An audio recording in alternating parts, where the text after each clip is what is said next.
Teacher. Yes, Bobby, what is it again? I've been thinking for a long time now. Why do some poor young men who are already struggling to take care of themselves go ahead and marry poor dependent girls, and then both of them become poor couples and still give birth to many children they cannot provide for? That is a big question, Bobby. Hope you are not trying to insult my ancestors this morning. Teacher, I'm not asking because I'm curious. I'm asking because I'm the sixth child of my poor parents.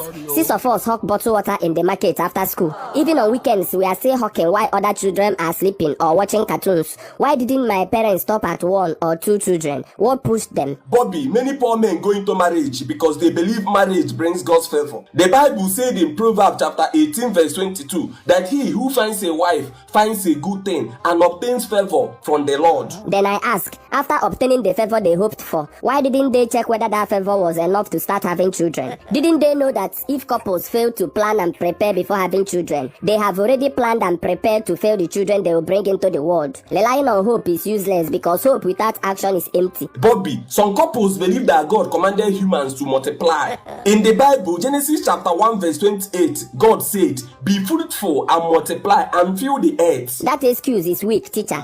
After all, God didn't say even if you are poor, scatter children everywhere. When couples give birth to the first child and see their condition is not improving, and then the second child comes and things get worse, why can't they stop there and use their common sense to reason that if God wanted them to multiply, he would first multiply their food instead of their poverty?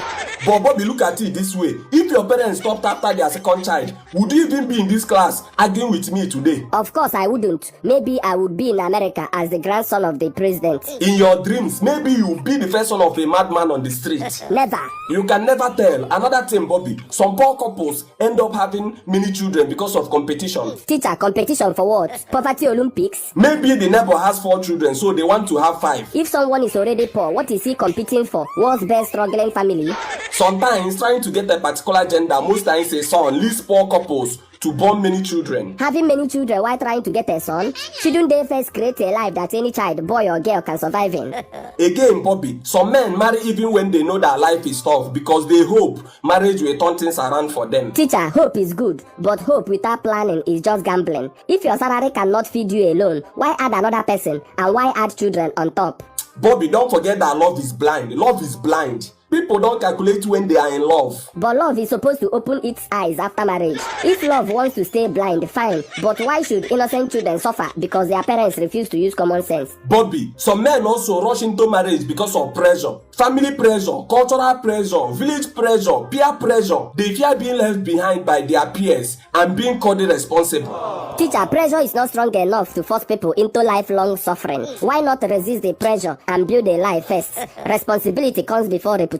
Bobby, life is not always logical. People take risks. Some believe that once they marry, they will find a reason to work harder and succeed. Teacher, working harder is not the same as working wisely. My father works hard. He leaves the house early and comes back late and tired. Yet every day, my family still shares one piece of meat like we are dividing inheritance.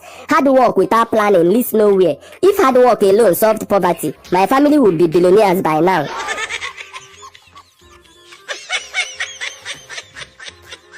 Bobby, teacher, maybe your parents did the best they could with what they knew. I believe that, but doing your best is different from doing what is wise. If they stopped at 2 children, maybe the 2 would live well, but they had 6. Now all of us are struggling like contestants in a survival show we never applied for.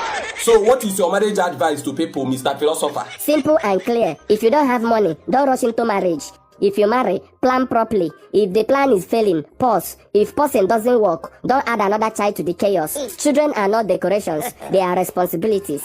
Honestly, your points are strong, Bobby, but life is complicated. Teacher, life is only complicated when we refuse to think. Let people think before they rush into marriage. Let people think before they give birth. Let people think before they multiply. Let people think before they bring innocent children into a life of hunger.